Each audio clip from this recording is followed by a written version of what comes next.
വാഴ്ത്തപ്പെട്ട mother Teresa പറയുന്നു, തിരുവോസ്തിയിൽ നിന്ന് വേറിട്ടതാവരുത് നിന്റെ ജീവിതം. എന്തോ ചിലത് താറുമാറായി തീരുന്നുണ്ട് വിശുദ്ധ കുർബാനയിൽ നിന്ന് അകന്നു പോകുന്ന ആ നിമിഷത്തിൽ. പലരും എന്നോട് ചോദിക്കാറുണ്ട്, ഇത്തരത്തിൽ പ്രവർത്തിക്കാനുള്ള ഊർജവും സമർപ്പണവും സിസ്റ്റേഴ്സിന് എങ്ങനെ ലഭിക്കുന്നുവെന്ന്. സ്വീകരിക്കുന്നതിനേക്കാൾ ഉൾക്കൊള്ളുന്നതാണ് വിശുദ്ധ കുർബാന. ക്രിസ്തുവിൻ്റെ വിശപ്പിൽ നിന്നുളവാകുന്ന സംതൃപ്തിയും അതിനുണ്ട്. അവൻ പറയുന്നു, എൻ്റെ പക്കലേക്ക് വരിക. ആത്മാക്കൾക്കായി ദാഹിക്കുകയാണ് ഈശോ. മനുഷ്യ മനസ്സിന് ദുർഗ്രഹമായ മഹാരഹസ്യമാണ് ദിവ്യകാരുണ്യം. തൻ്റെ സ്വന്തം മക്കളായി പ്രത്യേകം തെരഞ്ഞെടുത്ത ഒരു സമൂഹത്തെ തൻ്റെ ഹൃദയത്തോട് എന്നും ചേർത്തു നിർത്തുവാനായി സ്വയം ഭോജ്യമാകുവാൻ അവിടുന്ന് തിരുമനസ്സായി.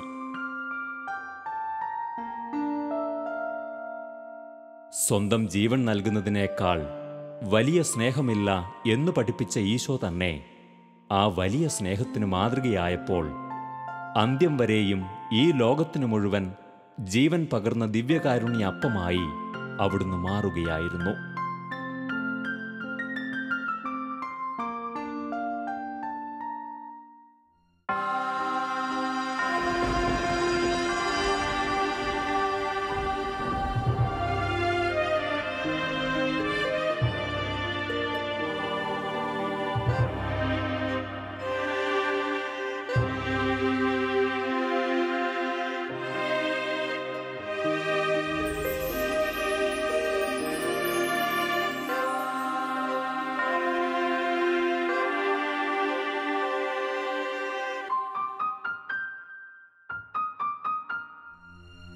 വിശുദ്ധ ജോൺ മരിയ വിയാനി പറയുന്നു, തന്നെ തന്നെ നൽകുന്നതിനേക്കാൾ വലുതായി എന്തെങ്കിലും നൽകാനാകുമായിരുന്നെങ്കിൽ ദൈവം നമുക്കത് നിശ്ചയമായും നൽകുമായിരുന്നു. മാനവഹൃദയത്തിലേക്കും അവൻ്റെ ജീവിതത്തിൻ്റെ ഓരോ കോണുകളിലേക്കും അവൻ കാലെടുത്തു വയ്ക്കുന്ന എല്ലാ ഉദ്യമങ്ങളിലേക്കും ഏറ്റവും സ്നേഹത്തോടെ ഇറങ്ങി വരാൻ കൊതിക്കുന്ന ഒരു ദൈവം.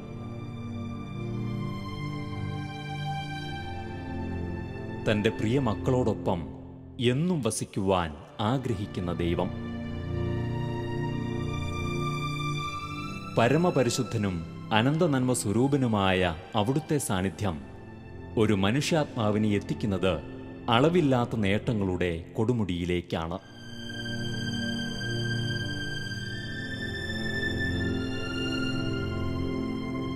എന്നാൽ അവിടുന്ന് നമ്മിൽ നിന്ന് ആഗ്രഹിക്കുന്നത് ഒന്നു മാത്രം: വിശ്വസ്തത. അതെ, കലർപ്പില്ലാത്ത ഉറച്ച വിശ്വാസത്തിലൂടെയും നിസ്വാർത്ഥ സ്നേഹത്തിലൂടെയും ഓരോ മനുഷ്യരും ഹൃദയത്തിൽ ആ വിശ്വസ്തത കാത്തുസൂക്ഷിക്കുവാൻ അവിടുന്ന് ആഗ്രഹിക്കുന്നു. പരിശുദ്ധ കുർബാന നമുക്ക് ഓരോരുത്തർക്കും ശാരീരികവും മാനസികവും ആത്മീയവുമായ സൗഖ്യം തരുന്ന ഏറ്റവും ശ്രേഷ്ഠമായ, ഏറ്റവും ബലവത്തായ ഉദാശയാണ്. പലപ്പോഴും നമ്മൾ ധ്യാനങ്ങൾ കൂടാനായിട്ട് പോകുമ്പോൾ ഒരാഴ്ച കിട്ടുന്ന എല്ലാ അനുഭവങ്ങളും വാസ്തവത്തിൽ ഒരു പരിശുദ്ധ കുർബാനയിൽ നമുക്ക് ലഭിക്കുന്നുണ്ട്. പക്ഷെ നമുക്ക് പലപ്പോഴും അത് കണ്ടെത്താൻ പറ്റുന്നില്ലെന്ന് മാത്രം. 94 ഒരു ദിവസം ഞാൻ ശുശ്രൂഷ കഴിഞ്ഞ് ഒക്ടോബറിൽ ഞാൻ വീട്ടിൽ തിരിച്ചു വരുമ്പോൾ അറിയുന്ന മമ്മിക്ക് സുഖമില്ലെന്നാണ്. അപ്പോൾ മമ്മിക്ക് സുഖമില്ലാതെ വന്നപ്പോൾ ഞങ്ങളെ കൊണ്ട് ഡോക്ടറെ കൊണ്ട് കാണിച്ചു. ടെസ്റ്റൊക്കെ നടത്തിയപ്പോഴാണ് ഒരു സത്യം തിരിച്ചറിഞ്ഞത്. മമ്മിക്ക് ബ്ലഡ് ക്യാൻസറാണ്, അത് വളരെ ഫാസ്റ്റാണ്, മമ്മിക്ക് ഇനി അധികം നാൾ ഉണ്ടായിരിക്കില്ലെന്ന് ഡോക്ടർ പറഞ്ഞു. അപ്പോൾ മുതൽ എനിക്ക് ഭയങ്കര സങ്കടമായി, വിഷമമായി. ഞങ്ങളുടെ കുടുംബത്തിൽ പ്രാർത്ഥനയൊക്കെ കഴിയുമ്പോൾ മമ്മിക്ക് സ്തുതിയും ഉമ്മയൊക്കെ കൊടുക്കും സാറിന് ഒരുമിച്ചൊക്കെ. പക്ഷേ ഈ വാർത്ത കേട്ട പിന്നെ, അല്ലെങ്കിൽ ഈ മമ്മിക്ക് അസുഖമാണ്, മരണത്തിൻ്റെ അവസ്ഥയാണെന്ന് അറിഞ്ഞിട്ട് എന്ത് ചെയ്യുന്നു, എനിക്ക് പിന്നീട് സ്തുതിയും ഉമ്മയും ഒന്നും കൊടുക്കാൻ പറ്റുന്നില്ല. ഞാൻ എപ്പോൾ മമ്മിയെ കണ്ടാലും എൻ്റെ കണ്ണിൽ കൂടെ കണ്ണുനീരൊഴുകും. കാര്യം മമ്മി മരിക്കാൻ പോവാണ്, എനിക്കാരുമില്ലല്ലോ, അല്ലെങ്കിൽ മമ്മിയുടെ മരണം എനിക്ക് താങ്ങാൻ പറ്റുന്നില്ല എന്ന വിഷമമായിരുന്നു. അപ്പോൾ ഞങ്ങൾ ഇങ്ങനെ നവീകരണ രംഗത്ത് പ്രവർത്തിക്കുന്ന ആളായതുകൊണ്ട് ധാരാളം പേര് വന്ന് കുടുംബത്തിൽ മമ്മിക്ക് വേണ്ടി പ്രാർത്ഥിച്ചു. ഒത്തിരിയേറെ പ്രാർത്ഥന നടന്നു. പ്രാർത്ഥിക്കുമ്പോൾ ഒന്നും സൗഖ്യം കാണുന്നില്ല. പലരും പറയുന്നു ദൈവത്തിനായി സമർപ്പിക്കുക. എനിക്കൊണ്ട് സമർപ്പിക്കാനും പറ്റുന്നില്ല. അങ്ങനെ 1 മാസത്തോളം ഇങ്ങനെ പോയിക്കൊണ്ടിരുന്നു. പലരും വന്ന് പ്രാർത്ഥിച്ചു. പക്ഷെ അന്നേരം ഒന്നും എനിക്കൊരു ഹീലിംഗ് കിട്ടുന്നില്ല. ഞാൻ അവർ വന്ന് പ്രാർത്ഥിക്കുമ്പോൾ ഈശോ മമ്മിയെ സുഖപ്പെടുത്തി ഇപ്പോൾ എഴുന്നേൽപ്പിക്കുമെന്നാണ് വിചാരിക്കുന്നത്. പക്ഷെ അത് നടന്നില്ല. അങ്ങനെ ഒരു സ്റ്റേജ് കഴിഞ്ഞപ്പോൾ എനിക്ക് ഭയങ്കര സങ്കടമായി. എനിക്കറിയാം ഇനി അധികം ദിവസം ഇല്ലെന്ന് തോന്നി. അങ്ങനെ എനിക്ക് ഒരു ദിവസം എല്ലാ ദിവസവും കുർബാനയ്ക്ക് പോകുന്നതാണ്. ഒരു ദിവസം ഞാൻ കുർബാനയ്ക്ക് പോയ സമയത്ത് ദൈവമേ, ഈ ദുഃഖത്തിൽ നിന്ന് എനിക്ക് വിടുതൽ തരണം. ഒന്നുകിൽ എൻ്റെ മമ്മിയെ നീ സുഖപ്പെടുത്തണം, അല്ലെങ്കിൽ മമ്മിയെ നല്ല രീതിയിൽ യാത്ര അയക്കുവാൻ, മമ്മിയെ സ്വർഗത്തിലേക്ക് യാത്ര അയക്കുവാൻ എന്നെ സഹായിക്കണമെന്ന് പറഞ്ഞു. അന്ന് പ്രിയപ്പെട്ടവരെ, കുർബാന സമയത്ത് എനിക്ക് ഒരു പ്രാർത്ഥന പോലും ചൊല്ലാൻ പറ്റിയില്ല. മറിച്ച് എൻ്റെ കണ്ണിൽ കൂടെ ഇങ്ങനെ കണ്ണുനീരൊഴുകയാണ്. അച്ഛനിങ്ങനെ ഓരോ കാര്യങ്ങൾ പ്രാർത്ഥിക്കുമ്പോഴും സമർപ്പിക്കുമ്പോഴെല്ലാം എനിക്ക് വാക്കുകൾ വരുന്നില്ല. മറിച്ച് എൻ്റെ ശ്രദ്ധ മുഴുവൻ കുർബാനയിൽ അൾത്താരെ കേന്ദ്രീകരിച്ചിരിക്കുകയാണ്. ഈശോ പ്രവർത്തിക്കും. അന്ന് കുർബാന സ്വീകരണ സമയമായപ്പോൾ മലങ്കര റീത്തിലാണ് ബലിയർപ്പിക്കാൻ പോയത്. ഈ ബലിയർപ്പിക്കാൻ പോയ സമയത്ത്, കുർബാന സ്വീകരിക്കുന്ന സമയത്ത് അച്ഛൻ പറയുന്നത് ഈശോയുടെ തീക്കട്ട എന്നാണ് പറയുന്നത്. ഇത് ദിവികാരുടെ നാഥനെ ഒരു ഇതായിട്ട് സ്വീകരിച്ചു. ഞാൻ സ്വസ്ഥമായിട്ട് പ്രാർത്ഥിച്ചു, നന്ദി പറഞ്ഞു. അപ്പോൾ മുതൽ വലിയൊരു ശാന്തത, സമാധാനം ഹൃദയത്തിൽ നിറയുന്ന അനുഭവപ്പെട്ടു. അപ്പോൾ മുതൽ എൻ്റെ പ്രാർത്ഥന മാറി. എനിക്ക് ഒരേ ഒരു വാക്കേ ഉള്ളൂ, പിന്നെ ഈശോയോട് പറയാൻ, ഈശോയെ, അമ്മ മരിക്കുമ്പോൾ കൂടെ ഇരിക്കുവാൻ നീ എന്നെ സഹായിക്കണമേ. വീട്ടിൽ വന്നിട്ട് എന്ത് ചെയ്യുന്നു, അമ്മയ്ക്ക് അസുഖം വരുന്നതിന് മുമ്പ് അമ്മയോട് ഇടപെടുന്നത് പോലെ ഇടപെടുവാൻ ദൈവം കൃപ തന്നു. ഇവിടെ അന്ന് കുർബാന സ്വീകരിച്ച് പ്രാർത്ഥിച്ചതുപോലെ തന്നെ പിന്നീട് സംഭവിച്ചു. മമ്മി ഡിസംബർ 6-ാം തീയതി, അപ്പോൾ ഞാനൊരു ആവശ്യമായി ബന്ധപ്പെട്ട് പാലക്കാട് പോയിട്ട് ഞാൻ രാത്രി തിരിച്ചു വന്നപ്പോഴേ മമ്മി ആശുപത്രിയിലാണെന്ന് അറിഞ്ഞു. അപ്പോൾ എനിക്ക് തോന്നി അവിടെ മമ്മിയെ കാണാൻ പോകണമെന്ന്. അങ്ങനെ മമ്മിയുടെ അടുത്ത് ചെന്നു. അപ്പോൾ ഞാനൊരു കൂട്ടുകാരനുണ്ട്, ഞങ്ങൾ ഒരുമിച്ച് കുറച്ച് നേരം വർത്തമാനമൊക്കെ പറഞ്ഞു. ശരി, മമ്മിക്ക് വേണ്ടി പ്രാർത്ഥിക്കാമെന്ന് പറഞ്ഞു. ദുഃഖമില്ലെന്നല്ല, സന്തോഷത്തോടെ മമ്മിയെ പ്രാർത്ഥിച്ച് യാത്ര അയക്കുവാൻ ദൈവം കൃപ തന്നു. അതിനുശേഷം ഞാൻ ഓർത്ത്, അന്ന് പരിശുദ്ധ കുർബാന സ്വീകരിച്ച് ഏകദേശം ആ സംഭവം ഉണ്ടാകുന്നത് ഒക്ടോബറിലാണ് മമ്മിക്ക് അസുഖമാണെന്ന് അറിയുന്നത്. ഡിസംബർ 6-ാം തീയതി മമ്മി മരിക്കുന്നു. ആ ഒരു 2 മാസത്തിനിടയിൽ വലിയൊരു സ്ട്രഗിലൂടെ കടന്നു പോയിട്ട് പരിശുദ്ധ കുർബാനയോട് ലഭിച്ച ആ സൗഖ്യം, അതുവഴി എൻ്റെ പ്രിയപ്പെട്ട മമ്മിയെ സ്വർഗത്തിലേക്ക് സന്തോഷത്തോടെ, ആത്മാവിൽ സന്തോഷത്തോടെ യാത്രയാക്കാൻ ദൈവം കൃപ തന്നു. വാസ്തവത്തിൽ പരിശുദ്ധ കുർബാന സ്വീകരിക്കുമ്പോൾ, ഓരോ ദിവസം സ്വീകരിക്കുമ്പോഴും അവൻ നമ്മുടെ ജീവിതത്തിലേക്ക് അനുനിമിഷം കടന്നു വരികയാണ്. നീ എത്രമാത്രം സ്വാതന്ത്ര്യം അവന് കൊടുക്കുന്നോ അതനുസരിച്ച് യേശുവിന്, ദിവ്യകാരുണ്യ നാഥന്, നമ്മുടെ ഉള്ളിൽ വസിക്കുന്ന പരിശുദ്ധാത്മാവിന് നമ്മളിൽ പ്രവർത്തിക്കുവാനായിട്ട് സാധിക്കുന്നു. ഒരു നിമിഷം ചിന്തിക്കാം. നമുക്കെക്കാലവും നന്മയും സ്നേഹവും പിതൃവാത്സല്യത്തോടെ ആവോളം പകർന്നു നൽകിയ ദൈവത്തോട് നാം വിശ്വസ്തത പുലർത്തിയിട്ടുണ്ടോ? ദൈവത്തോടും മനുഷ്യരോടുമുള്ള സ്നേഹത്തിൻ്റെ കുറവ് മൂലം, ഉറപ്പില്ലാത്ത വിശ്വാസം മൂലം, അതിവിശുദ്ധ രഹസ്യങ്ങളെ അയോഗ്യതയോടെ സമീപിച്ചതുമൂലം, ഹൃദയത്തിൽ വാഴാൻ കൊതിച്ച ഈശോയ്ക്ക് ഇഷ്ടമില്ലാതെ ജീവിച്ചതുമൂലം, ഒന്ന് ചിന്തിച്ചാൽ നമ്മുടെ ജീവിതത്തിൽ ഓരോ നിമിഷങ്ങളിലും നാം അവിശ്വസ്തരായിരുന്നില്ലേ?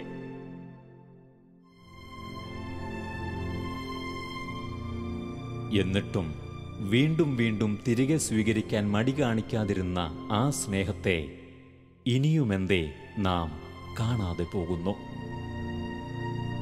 അതെ, മാനുഷികമായ കുറവുകളെയും നമ്മുടെ സ്വതസിദ്ധമായ ബലഹീനതകളെയും പരിഗണിച്ചുകൊണ്ട് തന്നെ ഇനിയും കരുണ കാണിക്കാൻ തയ്യാറായി അവിടുന്ന് നമ്മെ മാടി വിളിക്കുന്നു. ചെറുപ്പത്തിൽ എനിക്ക് ദൈവാനുഭവമോ പള്ളിയുമായിട്ട് യാതൊരു ബന്ധവുമില്ലായിരുന്നു. എൻ്റെ മാതാപിതാക്കൾ ഇടതുപക്ഷ ചിന്താഗതിക്കാരും ആ രീതിയിൽ ഞങ്ങളെ വളർത്തി വന്നുകൊണ്ട് ഞങ്ങൾ പള്ളിയിൽ പോകുവാനോ പള്ളിയുമായിട്ട് യാതൊരു ബന്ധത്തിലുമല്ല ഞങ്ങൾ വളർന്നു വന്നത്. അങ്ങനെ ഇരിക്കെ ഞാൻ ഹൈസ്കൂളിൽ പഠിക്കുന്ന സമയത്ത് ഷട്ടിൽ ബാഡ്മിൻ്റൺ കളിക്കാനായിട്ട് തുടങ്ങി. അന്ന് ദൈവത്തെ അറിയാൻ മേലെങ്കിലും ഇന്ന് ഞാൻ തിരിച്ചറിയുന്നു, ദൈവകൃപയാൽ നന്നായിട്ട് കളിക്കാൻ സാധിച്ചു. കളിയിൽ നല്ല വിജയങ്ങൾ നേടാനായിട്ട് ദൈവം കൃപ തന്നു.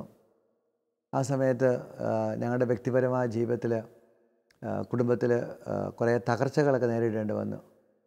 ആ സമയത്ത് എൻ്റെ പ്രിയപ്പെട്ട പപ്പായും അമ്മയും ധ്യാനം കൂടിയിട്ട് ഞങ്ങൾക്ക് വേണ്ടി പ്രാർത്ഥിക്കുമായിരുന്നു. പ്രീ ഡിഗ്രിക്ക് പഠിക്കുന്ന സമയത്ത് ഞാൻ ഒരു സ്റ്റേറ്റ് ടീമിൽ, ജൂനിയർ സ്റ്റേറ്റ് ടീമിൽ എനിക്ക് ക്യാമ്പിൽ സെലക്ഷൻ കിട്ടി. ആ ക്യാമ്പിൻ്റെ സമയത്ത് ഞാൻ ശരിക്കും ടീമിലുണ്ടായിരുന്നു. ടീമിൽ നന്നായിട്ട് കളിച്ചു. അവസാനം ടീമിൽ വീണ്ടും സെലക്ഷൻ ട്രയൽ വന്നു. മൂന്നാമത്തെ റൗണ്ട് വന്നപ്പോഴേക്കും ഞാൻ അവിടെ പരാജയപ്പെട്ടു പോയി. അന്ന് എനിക്ക് ഭയങ്കര സങ്കടമായി. കാരണം അതെനിക്ക് 18 വയസ്സാവുകയാണ്. അടുത്ത വർഷം എനിക്ക് ജൂനിയർ കളിക്കാൻ പറ്റത്തില്ല. അപ്പോൾ ഞാൻ ഇത്രയും നാളും ഈ സ്റ്റേറ്റ് ടീമിലെ അംഗത്വത്തിന് വേണ്ടി ചെയ്ത അധ്വാനമെല്ലാം വൃഥാവിലായി പോവാണ്. എനിക്ക് വലിയ സങ്കടം വന്നു. നാഷണൽ കോമ്പറ്റീഷന് പോകുന്നതിന് മുമ്പ് വീണ്ടും ഒരു ടൂർണമെൻ്റ് ഉണ്ട്. അന്നത്തെ ടൂർണമെൻ്റ് പേര് Seshasai all India shuttle badminton tournament എന്നാണ്. അപ്പോൾ ഞാൻ നേരത്തെ പേര് രജിസ്റ്റർ ചെയ്തിട്ടുള്ളതുകൊണ്ട് ഞാൻ വീണ്ടും മഞ്ചേരിയിൽ നിന്ന് ഇത് കളിക്കാനായിട്ട് വന്നു. അന്ന് കളിയുടെ 1-ാം ദിവസം കഴിഞ്ഞപ്പോഴേക്കും വാസ്തവത്തിൽ ഞാൻ ഓർക്കുന്ന ഒരു ന്യൂ ഇയറിൻ്റെ സമയത്താണ്. എന്ന് വെച്ചാൽ 31-ാം തീയതി, ഡിസംബർ 31-ാം തീയതി. അപ്പോൾ ആ സമയത്ത് എൻ്റെ മാതാപിതാക്കൾ കരിസ്മാറ്റിക്കിൻ്റെ നാഷണൽ കൺവെൻഷൻ നമ്മുടെ തേവരയിൽ വെച്ച് നടക്കുന്നുണ്ട്. അവരത് പങ്കെടുക്കാൻ പോയിരുന്നു. അപ്പോൾ അവർ എനിക്ക് വേണ്ടി പ്രാർത്ഥിക്കുന്നുണ്ടായിരുന്നു. അന്നൊന്നും എനിക്ക് എൻ്റെ വില അറിയാൻ മേലായിരുന്നു. ഞാൻ അന്ന് രാത്രിയിൽ 1-ാം ദിവസം കളിയെല്ലാം കഴിഞ്ഞ് ഇനി ക്വാർട്ടർ ഫൈനലാണ്. ക്വാർട്ടർ ഫൈനൽ എനിക്കൊരു പ്രതീക്ഷയൊന്നുമില്ല ജയിക്കുമെന്ന്. കാരണം എന്നെ തോൽപ്പിച്ചവരെയാണ് ഞാൻ നേരിടേണ്ടത്. അവരെല്ലാവരും ഭയങ്കര ആത്മവിശ്വാസത്തോടു കൂടി നാഷണൽ പ്രോഗ്രാമിന് വേണ്ടി പോകാൻ പ്ലാൻ ചെയ്തിരിക്കുന്നു. ഞാനാണെങ്കിൽ നേരെ നിരാശയും എല്ലാം പെട്ട് ആകെ ദുഃഖിച്ച് നിൽക്കുകയാണ്. അന്ന് 31-ാം തീയതി കളി കഴിഞ്ഞ് ഇനി ക്വാർട്ടർ ഫൈനലാണ്. എനിക്ക് അന്ന് രാത്രിയിൽ ഞങ്ങൾ താമസിക്കുന്ന ഒരു ക്വാർട്ടേഴ്സിലാണ്. അവിടെ മറ്റ് കളിക്കാരൊക്കെ ഉണ്ട്. അവരെല്ലാവരും ന്യൂ ഇയർ സെലിബ്രേറ്റ് ചെയ്യുകയാണ്. പല രീതിയിൽ അവരുടെ രീതിയിൽ ആഘോഷിക്കുകയാണ്. എനിക്കൊരു 10 മണിയായപ്പോൾ പെട്ടെന്ന് തോന്നി ഇത് ഭയങ്കര സങ്കടമാണ്. എനിക്ക് സങ്കടിച്ച് അവർ ഉല്ലാസത്തിലൂടെ പങ്കെടുക്കാൻ പറ്റുന്നില്ല. അവരെല്ലാം ഓൾറെഡി പോകുന്ന ടീമിൽപ്പെട്ടവരായതുകൊണ്ട് അവരോട് കൂടാൻ പറ്റുന്നില്ല. ആകെ നിരാശയായി, വിഷമമായി. അപ്പോൾ ഞാൻ എന്നിട്ട് ആ വീട്ടിൽ നിന്ന് ഉദ്യോഗമണ്ഡൽ ക്വാർട്ടേഴ്സിൽ നിന്ന് ഇറങ്ങി നടന്നു. എങ്ങോട്ടാണ് നടക്കുന്നത് എനിക്ക് അറിഞ്ഞുകൂടാ. ഞാനൊരു 10:30 ആയപ്പോൾ പുറത്തിറങ്ങി നടന്ന് ഞാൻ ചെല്ലുന്നത് ഒരു പള്ളിയിലാണ്. മഞ്ഞുമേൽ ഇടവക ദേവാലയത്തിലാണ്. ഞാൻ പല പ്രാവശ്യം ഉദ്യോഗമണ്ഡല സ്ഥലത്ത് കളിക്കാൻ പോയിട്ടുണ്ടെങ്കിലും പള്ളി ഞാൻ പോയിട്ടില്ല. അന്ന് ഞാൻ പള്ളിയിൽ ചെന്നപ്പോൾ കാണുന്നത് ഈ ദിവ്യകാഠനാഥനെ എഴുന്നള്ളിച്ച് വെച്ച് ആരാധന നടക്കുകയാണ്. ന്യൂ ഇയറിലേക്ക് പ്രവേശിക്കാനായിട്ട് ഞാനും അതിൻ്റെ കൂടെ പോയിരുന്നു. അപ്പോൾ എനിക്കിത് ഈശോയുടെ സജീവ സാന്നിധ്യമാണൊന്നും എനിക്ക് അറിഞ്ഞുകൂടാ. അവിടെ എല്ലാവരും പ്രാർത്ഥിക്കുന്നു, മൗനമായിട്ടിരിക്കുന്നു. ഞാനവിടെ പോയിരുന്നു. എനിക്ക് സങ്കടം വന്നു. ഞാൻ നിറകണ്ണുകളോടെ അവിടെ ഇരുന്ന് കണ്ണുനീരോടെ പ്രാർത്ഥിച്ചു.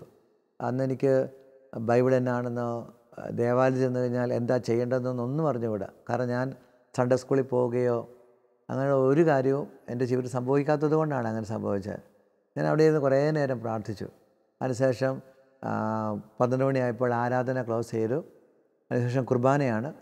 അപ്പോൾ ഞാനും ആ കുർബാനയിൽ പങ്കെടുത്തു. അതിനുശേഷം എനിക്കെങ്ങനെ പ്രാർത്ഥിക്കാൻ അറിഞ്ഞുകൂടാ. കണ്ണുനീര് ഒഴുകുന്നില്ല, വേറൊന്നും അറിഞ്ഞുകൂടാ. അതിനുശേഷം 1:30-2 മണിയായപ്പോൾ ഞാൻ വീണ്ടും താമസസ്ഥലത്ത് വന്നു. അപ്പോൾ എൻ്റെ ജീവിതത്തിൽ ആദ്യമായിട്ടാണ് ഇത്ര അർദ്ധരാത്രിയിൽ ഇത്രയും ഇരുട്ട് നിറഞ്ഞ സ്ഥലത്ത് ഒറ്റയ്ക്ക് പോയി തിരിച്ചു വരുന്നത്. ഇതുവരെയും പോകാത്ത സ്ഥലത്താണ്. എങ്ങനെ ഇത് ഉണ്ടായെന്ന് എനിക്ക് ഇന്നും ഓർക്കുമ്പോൾ ഒരു മിസ്റ്ററി ആയിട്ട്, രഹസ്യമായിട്ട് തോന്നുന്നു. അതിനുശേഷം ഞാൻ പിറ്റേ ദിവസം ക്വാർട്ടർ ഫൈനൽ, സെമി ഫൈനൽ, ഫൈനലൊക്കെ വരുവാണ്. ഇത് സ്വീകരിച്ചതിന് ശേഷം പിറ്റേ ദിവസം രാവിലെ ക്വാർട്ടർ ഫൈനലിൽ എന്നെ സെലക്ഷൻ ട്രയലിൽ തോൽപ്പിച്ചവരെ ഞാൻ തോൽപ്പിക്കുന്നു. സെമി വന്നു വൈകുന്നേരം. സെമിയിൽ എന്ത് ചെയ്യുന്നു, എന്നെ തോൽപ്പിച്ച ആളെ ഞാൻ വീണ്ടും സെമി ഫൈനലിൽ തോൽപ്പിക്കുന്നു. അതിനുശേഷം ഫൈനൽ വന്നു. പിറ്റേ ദിവസം ഫൈനൽ വന്നപ്പോൾ ആ ഓൾ ഇന്ത്യ ചാമ്പ്യൻഷിപ്പിൽ എനിക്ക് ഒന്നാമതായിട്ട് വിജയിക്കുവാൻ ദൈവം കൃപ തന്നു. അന്ന് പിന്നീടാണ് ഈ ഒരു സംഭവം ഉണ്ടായി. എല്ലാവർക്കും അത്ഭുതമായി. കഴിഞ്ഞ ആഴ്ചയിൽ എല്ലാവരോടും തോറ്റ ആൾ ഒരു 4 ദിവസത്തിനുള്ളിൽ എന്ത് ചെയ്യുന്നു, എല്ലാവരെയും തോൽപ്പിച്ച് വിജയം നേടുന്ന ഒരവസ്ഥ. അന്നൊന്നും എനിക്കിത് മനസ്സിലായില്ലായിരുന്നു. പക്ഷേ പിന്നീട് നാളുകൾക്ക് ശേഷം ധ്യാനം കൂടി ധ്യാന അനുഭവത്തിൽ വന്നപ്പോഴാണ് മനസ്സിലായത്, ഞാൻ പോലും അറിയാതെ എന്നെ സ്നേഹിക്കുന്ന എൻ്റെ ദൈവം എന്നോട് കരുണ കാണിച്ച് നഷ്ടപ്പെട്ടു പോയ കുഞ്ഞാണ്ട് അടുക്കളയിലേക്ക് ഈശോ വന്നിട്ട് തോളിലേറ്റി കൊണ്ടുവരുന്ന അനുഭവമായിരുന്നു. അപ്പോൾ ഇവിടെ ഒരു വാസ്തവത്തിൽ ഓരോ പരിശുദ്ധ കുർബാനയും ഈശോ നമ്മളെ സ്വർഗീയ വിരുന്നിലേക്ക് നമ്മളെ ക്ഷണിക്കുകയാണ്.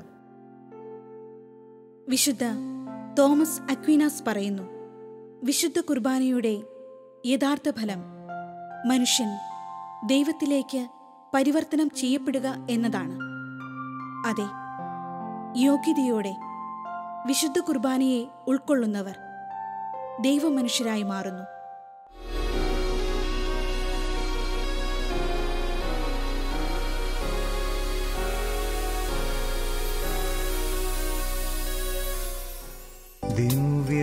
ദിവ്യകാരുണ്യമേ എൻ്റെ പൊന്നേശുനാഥ,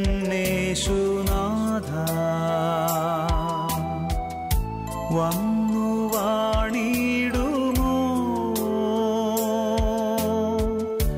എൻ്റെ ഹൃദയത്തിനുള്ളിൽ സ്നേഹകൂദാശയായി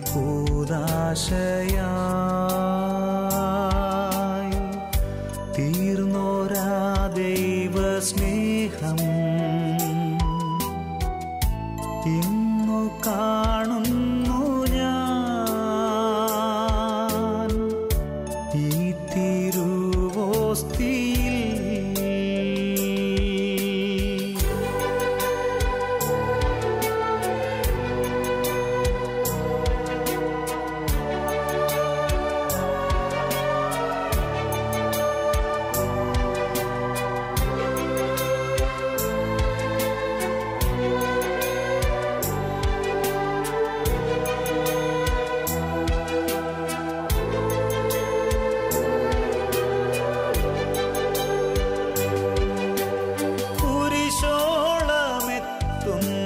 സ്നേഹം ബലിയായി തീരുന്ന സ്നേഹം, കുരിശോളമെത്തുന്ന സ്നേഹം ബലിയായി തീരുന്ന സ്നേഹം, മുറിയപ്പെടും ദിവ്യ സ്നേഹം, ചോര ചിന്തുന്ന സ്നേഹം ഇന്നു കാണുന്നു ഞാൻ ഈ തിരുവോസ്തിയിൽ. ഇന്നു കാണുന്നു ഞാൻ ഈ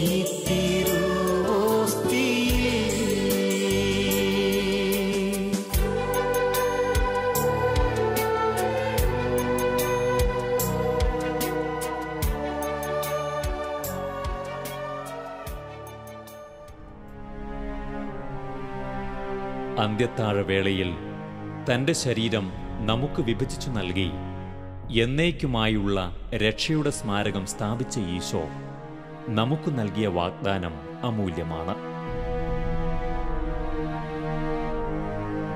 ആ വാഗ്ദാനപ്രകാരം എന്നും അവിടുത്തെ ദിവ്യശരീരത്തെയും തിരുരക്തത്തെയും നമ്മുടെ ഭൗതിക ജീവിതത്തിൽ ഏറ്റുവാങ്ങുവാൻ നമുക്ക് കൃപ ലഭിച്ചിരിക്കുന്നു.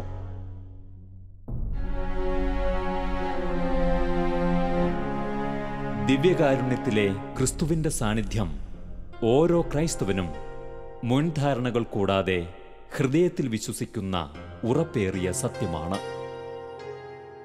മാനുഷികമായ യുക്തിവിചാരങ്ങൾക്കും വിമർശനബുദ്ധിക്കും അതീതമായി സഹസ്രാബ്ദങ്ങളായി മനുഷ്യന് ജീവൻ പകരുന്ന അനശ്വരമായ ദൈവിക ദാനമാണ് അത്. എന്നാൽ കാലങ്ങൾക്കും ദേശങ്ങൾക്കുമനുസരിച്ച് ഉയർന്നു വന്നിട്ടുള്ള ചില തെറ്റിദ്ധാരണകളും അവമൂലം സംഭവിച്ച വിശ്വാസക്ഷയങ്ങളുമുണ്ട്. മാനുഷിക ബലഹീനതകൾക്ക് വിധേയമായ ഇത്തരം കുറവുകൾക്ക് മീതെ മാനവരാശിയെ ഉറപ്പേറിയ വിശ്വാസത്തിലേക്ക് നയിക്കുവാൻ കാലാകാലങ്ങളിൽ ദൈവം ചില അടയാളങ്ങൾ ലോകത്തിന് നൽകുന്നു. ദൈവം അത്ഭുതകരമായി തന്നെ തന്നെ വെളിപ്പെടുത്തിയ അനുഭവങ്ങൾ വിരളമല്ല. നമുക്കിടയിൽ ഈ കാലഘട്ടത്തിൽ തന്നെ സുവ്യക്തമായ ഏറെ ദിവ്യകാരുണ്യ അത്ഭുതങ്ങൾ ദൈവം അനുവദിച്ചിട്ടുണ്ട്. ഒരു ജനതയുടെ വിശ്വാസരാഹിത്യത്തിനും സംശയബുദ്ധിക്കും മറുപടിയായി അവിടുന്ന് നൽകുന്ന ഓർമ്മപ്പെടുത്തലുകളാണ് അവ. ഓർക്കുക, എൻ്റെ ഇടവക പള്ളിയിൽ വികാരിയച്ഛൻ അർപ്പിക്കുന്ന വിശുദ്ധ കുർബാനയും അവിടെ നിശ്ചയമായും ഈശോയായി രൂപാന്തരപ്പെടുന്ന അപ്പവും വീഞ്ഞും നൂറ്റാണ്ടുകളായി സഭയിൽ ദൈവം പ്രവർത്തിക്കുന്ന വലിയ ദിവ്യകാരുണ്യ അത്ഭുതത്തിൻ്റെ തുടർച്ചയാണ്.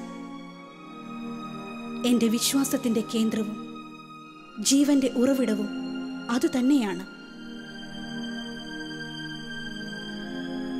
ദിവ്യകാരുണ്യത്തിലെ ഈശോയുടെ സാന്നിധ്യം എൻ്റെ ഹൃദയം കൊണ്ട് ഞാൻ തിരിച്ചറിയുമ്പോഴാണ് എൻ്റെ ജീവിതത്തിൽ ദൈവം അത്ഭുതം പ്രവർത്തിക്കുന്നത്.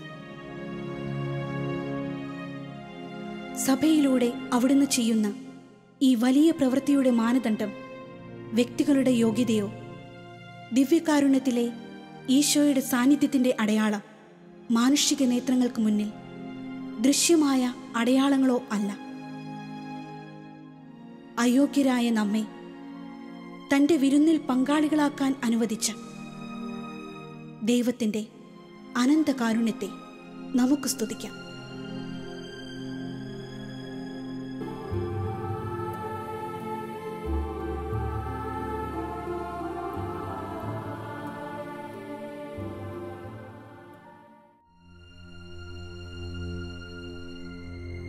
ഏറെ സവിശേഷതകളുള്ള രക്തസാക്ഷിയായ ഒരു വിശുദ്ധനാണ് വിശുദ്ധ ലോഞ്ചിനോസ്.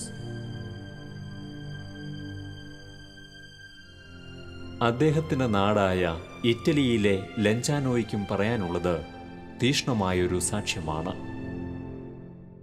നമ്മുടെ കർത്താവിൻ്റെ കുരിശുമരണത്തിനു ശേഷം അവിടുത്തെ തിരുവിലാവിൽ കുന്തം കൊണ്ട് കുത്തുകയും മരണമുറപ്പാക്കുകയും ചെയ്ത ശതാധിപൻ കൂടിയായ പട്ടാളക്കാരനായിരുന്നു ലോഞ്ചിനോസ്.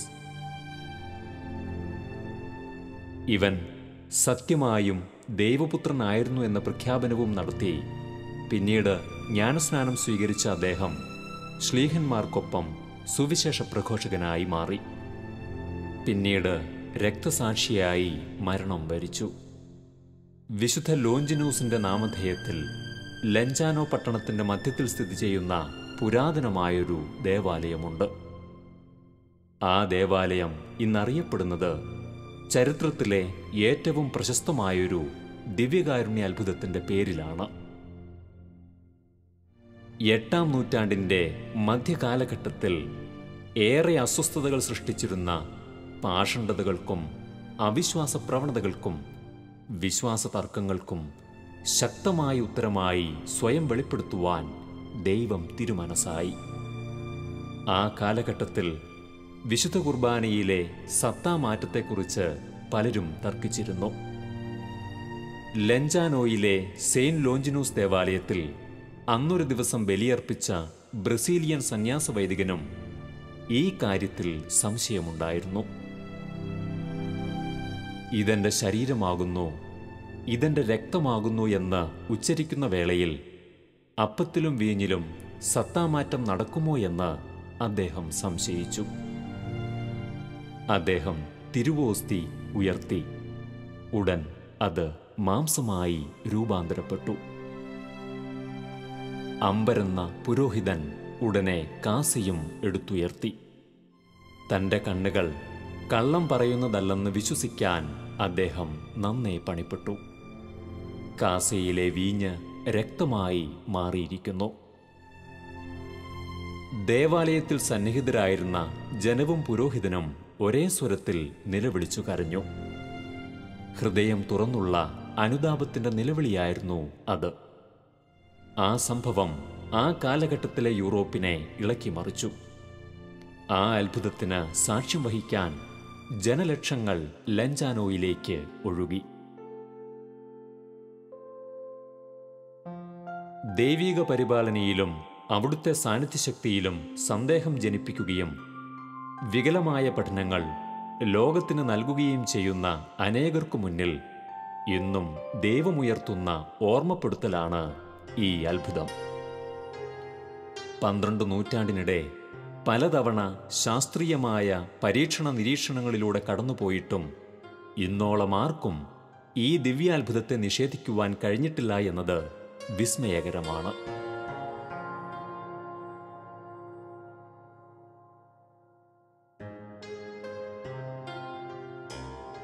നൂറ്റാണ്ടുകൾ പിന്നിട്ടു. 1970. കമ്മ്യൂണിസവും നിരീശ്വരവാദവും ഭൗതികവാദവുമെല്ലാം പടിഞ്ഞാറൻ നാടുകളെ കീഴടക്കിക്കൊണ്ടിരുന്ന കാലം. അത്ഭുതങ്ങളെ അംഗീകരിക്കുവാൻ ശാസ്ത്രത്തിൻ്റെ പിൻബലം വേണമെന്ന് സഭാധികാരികൾ പോലും ചിന്തിച്ചിരുന്നു. അങ്ങനെ 1220 വർഷം പഴക്കമുള്ള ലഞ്ചാനോയിലെ അത്ഭുത ദിവ്യകാരുണ്യം ഒരിക്കൽ കൂടി ശാസ്ത്രീയ പരിശോധനകൾക്ക് വിധേയമാക്കുവാൻ സഭ തീരുമാനിച്ചു. ലഞ്ചാനോയിലെ ആർച്ച് ബിഷപ്പ് പസിഫിക്കോ പെരസ്റോണിയാണ് പോൾ ആറാമൻ പാപ്പയുടെ അനുമതിയോടെ ശാസ്ത്രീയ പരീക്ഷണങ്ങൾക്ക് ഉത്തരവിട്ടത്. പ്രമുഖരായ ഡോക്ടർമാരും ശാസ്ത്രജ്ഞരുമടങ്ങിയ സംഘമാണ് പരീക്ഷണങ്ങൾ നടത്തിയത്. യൂണിവേഴ്സിറ്റി ഓഫ് സിയന്നയിലെ പ്രൊഫസർ ഡോക്ടർ റോഡർട്ടോ ലിനോലിയും പ്രൊഫസർ റെഗറോ ബെർട്ടല്ലോയുമായിരുന്നു സംഘത്തലവന്മാർ.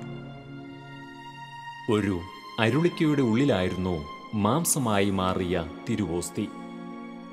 ഒരു സ്ഫടികപാത്രത്തിനുള്ളിൽ രക്തമായി മാറിയ വീഞ്ഞ്. വിശുദ്ധമായ ഈ 2 വസ്തുക്കൾക്കും 12 നൂറ്റാണ്ട് പഴക്കം. തിരുരക്തം 5 ചെറിയ ഗോളങ്ങളായി രൂപം പ്രാപിച്ചിരുന്നു. ഓരോന്നിനും വ്യത്യസ്ത വലിപ്പം, പക്ഷേ ഒരേ ഭാരം. ഏതാനും മാസങ്ങൾക്ക് ശേഷം പഠന റിപ്പോർട്ട് പുറത്തു വന്നപ്പോൾ യൂറോപ്പിലെയും പുറത്തുമുള്ള ഏറെ മാധ്യമങ്ങളിൽ അത് മുഖ്യ വാർത്തയായിരുന്നു.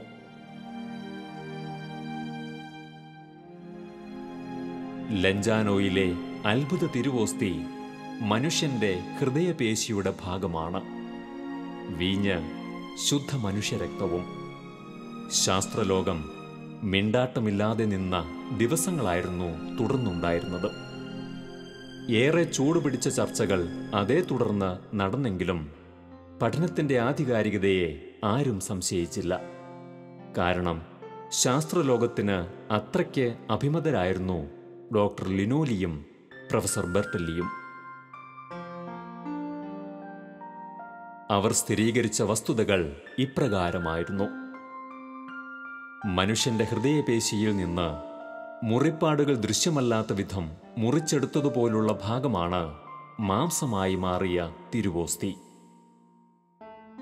മാംസമായി മാറിയ തിരുവോസ്തിയിൽ കാണപ്പെട്ടത് ഇടതുവെൻട്രിക്കിളിന്റെ മയോകാർഡിയം, എൻഡോകാർഡിയം, വേഗസ് നെർവ് എന്നിവയടങ്ങിയ ഭാഗം.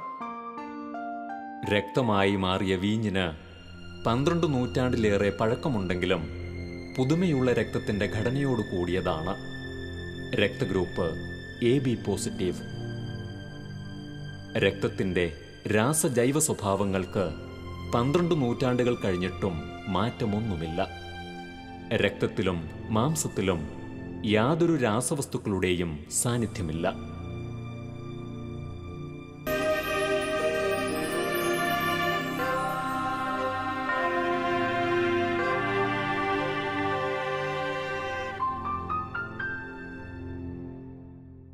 ആയിരത്തി 1970-71 കാലഘട്ടത്തിൽ ലഞ്ചാനോയിൽ നടന്ന പഠനം ഒറ്റപ്പെട്ടതല്ല. അതിനു മുൻപ് 4 തവണ പ്രശസ്തരായ ശാസ്ത്രജ്ഞരുടെ നേതൃത്വത്തിൽ വിവിധ പരീക്ഷണങ്ങൾ നടത്തപ്പെട്ടിരുന്നു. പിന്നീട് 1973 ലോകാരോഗ്യ സംഘടനയുടെ ശാസ്ത്രജ്ഞരുടെ നേതൃത്വത്തിൽ 500-ലേറെ പരീക്ഷണങ്ങൾ നടത്തപ്പെട്ടു. ഒടുവിൽ ഡോക്ടർ ലിനോലിയുടെ കണ്ടെത്തലുകളെയെല്ലാം അവർ ശരിവയ്ക്കുകയാണ് ഉണ്ടായത്. ലോകാരോഗ്യ സംഘടനയുടെ ഗവേഷണ റിപ്പോർട്ട് 1976 പ്രസിദ്ധീകരിക്കുകയുമുണ്ടായി.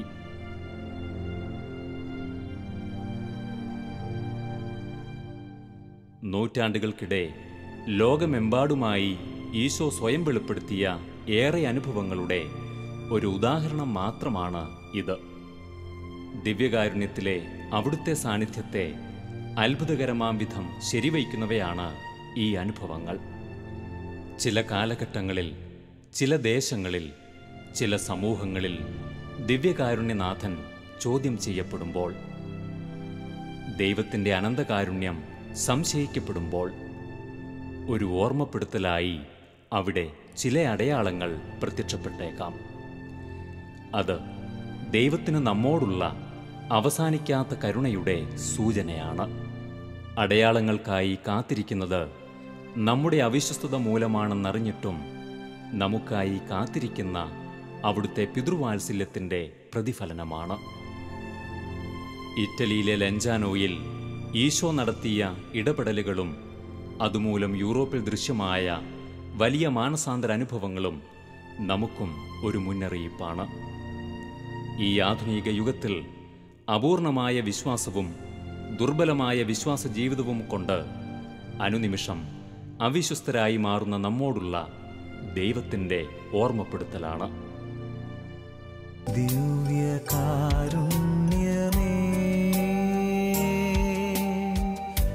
എൻ്റെ പൊന്നേശുനാഥാ,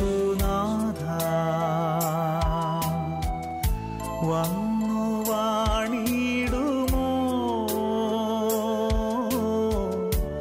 എൻ്റെ ഹൃദയത്തിനുള്ളിൽ സ്നേഹകൂദാശ